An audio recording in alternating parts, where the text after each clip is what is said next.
Miss হবে না আপনার পছন্দের টিভি শো। দেখুন জি5 অ্যাপে একদম ফ্রি। অবজেকশন ইওর অনার, এত মিথ্যে কিন্তু আর সহ্য করা যাচ্ছে না। কি প্রমাণ আছে?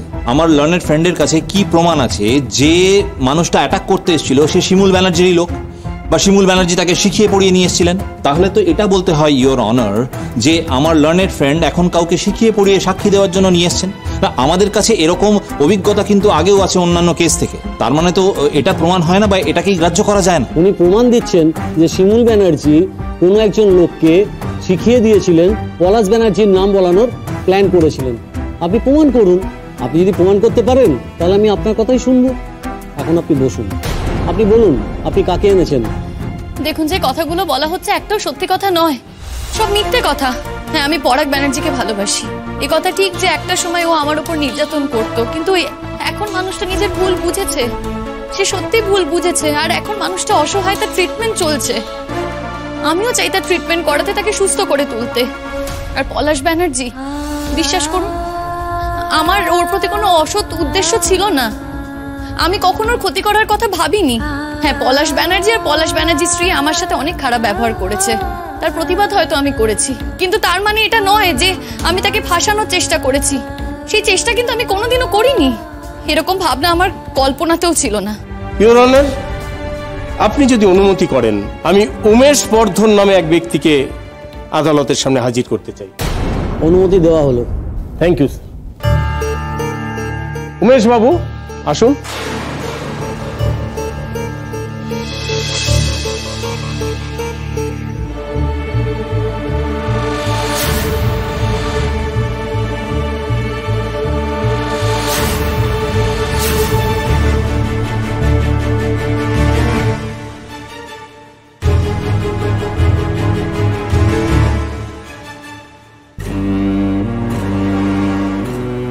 বলুন, যা বলিব সত্য বলিব, সত্য বই মিথ্যে বলিব না। যা বলিব সত্য বলিব, সত্য বই মিথ্যা বলিব না। আপনার নাম? হুজুর, আমার নাম উমেশ বর্ধন। আচ্ছা, শিমুল ব্যানার্জিকে আপনি ঠিক কিভাবে চেনেন?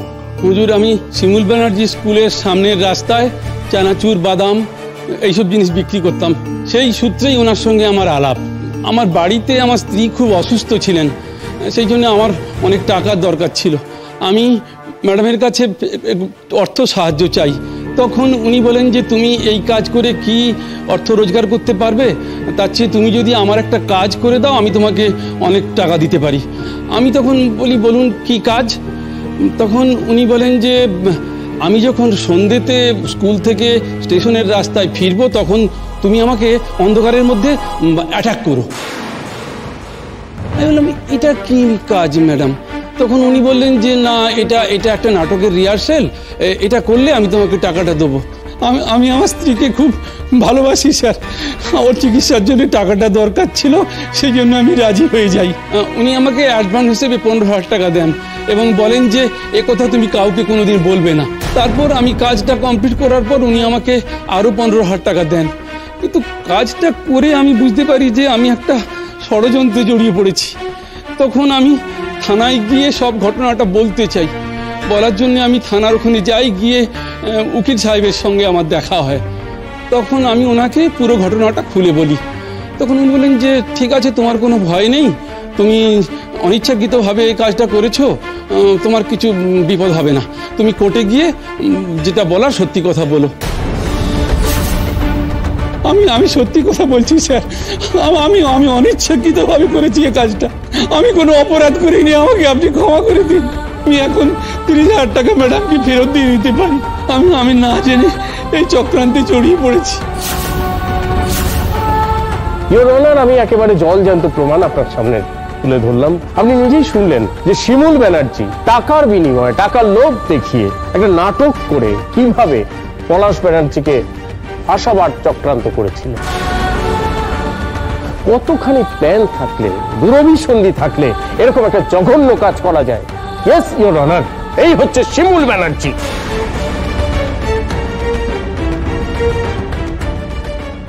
অবজেকশন মিলন। শিমুল ব্যানার্জি, আপনি কি এই লোকটিকে চেনেন? আমি তো অবাক হয়ে যাচ্ছি, আমি কোনোদিন এই লোকটাকে দেখিনি। আচ্ছা, আমার স্কুলের বাইরে যদি ওনা চানাচুরের দোকান হয় তাহলে বাকি টিচাররাও তো ওনাকে চিনবেন, উনিও বাকি টিচারদের চিনবেন। জিজ্ঞেস করুন না ওনাকে উনি বাকি টিচারদের চেনেন কিনা। না না, ওর তো স্কুলের কাছে চানাচুরের দোকান নয়, উনি ঘুরে ঘুরে চানাচুর বিক্রি করেন, ওনার তো কোনো পাকা দোকানই নেই। শিমুল ব্যানার্জি স্কুল থেকে যাওয়ার পথে, স্টেশনে যাওয়ার পথে উনি চানাচুর নিয়ে বসেন এবং সেখান থেকেই শিমুল ব্যানার্জি চানাচুর কেনেন। স্যার আমি কিন্তু না জেনে কথাটা বলছি না। শিমুল ব্যানার্জি, আপনি একবার ভালো করে দেখুন, আপনি এনাকে চেনেন? না চিনি না, আমি ওনাকে কোশবিন কালেও দেখিনি। মিথ্যে কথা বলা হচ্ছে, আমাকে মিথ্যে কথা বলে ফাঁসানো হচ্ছে। দেখুন যদি লড়াই করতে হয় সত্যের জন্য লড়াই করুন, সত্যের জন্য লড়াই করা উচিত আপনাদের। এটা মিথ্যে কথা বলা হচ্ছে, ওনাকে আমি চিনি না, ওনাকে আমি কোনোদিনও দেখিনি, সবটা মিথ্যে। আমি আপনাকে বলছি আমি এই লোকটাকে চিনি না, আমাকে ফাঁসানো হচ্ছে, আমি কোনো অন্যায় করিনি। আপনি কি বলতে চাইছেন? আপনি আমাকে মিথ্যাবাদী প্রমাণ করতে চাইছেন? আমাদের চোখের সামনে দাঁড়িয়ে একটা লোক সব সত্যি কথাগুলো বলছে আর আপনি সেটা বলছেন যে না হয়নি। ঘটনাটা যদি সত্যি না হবে তাহলে উনি নিজের বিপদ নিজে ডেকে আনবেন। ইওর অনার, ইওর অনার, আপনি সবটা শুনলেন, এবার বিচার করার দায়িত্ব অবশ্যই আপনার, আপনি যা বিচার করবেন। আমি আপনাকে দুটো প্রশ্ন করতে চাই, আপনার নাম কি? আমার নাম উমেশ বর্ধন। আপনি কি করেন বললেন? আমি ঝালমুড়ি, চানাচুর, বাদাম এইসব বিক্রি করি। আপনি কোথায় চানাচুর বিক্রি করেন? শিমুল ব্যানার্জি স্কুলের সামনের রাস্তায় বাদাম, চানাচুর এইসব বিক্রি করি। সেই সূত্রেই ওনার সঙ্গে আমার আলাপ। উনি 2-4 দিন ছাড়া মাঝে মধ্যেই আমার কাছ থেকে চানাচুর, বাদাম এইসব কিনে নিয়ে যেতেন। উনি বলেছিলেন যে ওনার হাজব্যান্ড নাকি বাড়িতে খুব অসুস্থ, উনি বাড়িতে একঘেয়ে বসে থাকেন, সেই জন্যে উনি আমার কাছ থেকে চানাচুর, বাদাম এইসব নিয়ে যান, এইসব খেলে ওনার মনটা একটু ভালো হবে। উনি না বললে এইসব কথা আমি কি করে জানতাম বলুন হুজুর? উনি এখন বলছেন যে উনি আমাকে চেনেন না, কি করে হয় হুজুর?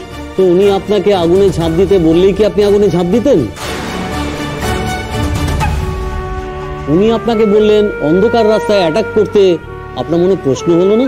আসলে আমার স্ত্রী বাড়িতে খুব অসুস্থ ছিলেন, আমার টাকার খুব দরকার ছিল, সেই জন্য আমি এই কাজটা করতে রাজি হয়েছিলাম। আর ম্যাডাম বলেছিলেন যে এটা নাটকের একটা রিহার্সেল মহড়া, সেই জন্যই আমি রাজি হয়েছিলাম। ওই জন্য নির্দিষ্ট দিনে সন্ধ্যের সময় ওই অন্ধকার রাস্তায় আমি ওনাকে অ্যাটাক করে তাড়া করি। তখন তারপর উনি বলেন যে তুমি বাড়ি চলে যাও। আমি যখন বাড়ি ফিরে যাচ্ছিলাম তখন পুলিশ আমার পিছনে ধাওয়া করে, আমি সোজা বাড়ি চলে যাই। পরদিন সকালে দেখি খবরের কাগজে এই খবরটা বেরোয়, আমার স্ত্রীও এই খবরটা পড়ে বলে তুমি কি করেছো? তখন আমি বুঝতে পারি যে আমি কাজটা ঠিক করিনি, আমি ভুল করেছি। আমি আমার স্ত্রীকে খুব ভালোবাসি হুজুর, সেই জন্য আমি এই কাজটা করে ফেলেছি। এখন উনি বলছেন যে উনি আমাকে চেনেন না, উনি স্কুলের দিদিমণি, ওনার কথা সবাই বিশ্বাস করবে। আমি একটা সামান্য চানাচুরওয়ালা, আমার কথা তো কেউ বিশ্বাস করবে না। আজকের মতো কোর্টের কাজ মুলতবি রইল, আবার পরের দিন। জি5 ডাউনলোড করুন আর সব এপিসোড দেখুন একদম ফ্রি।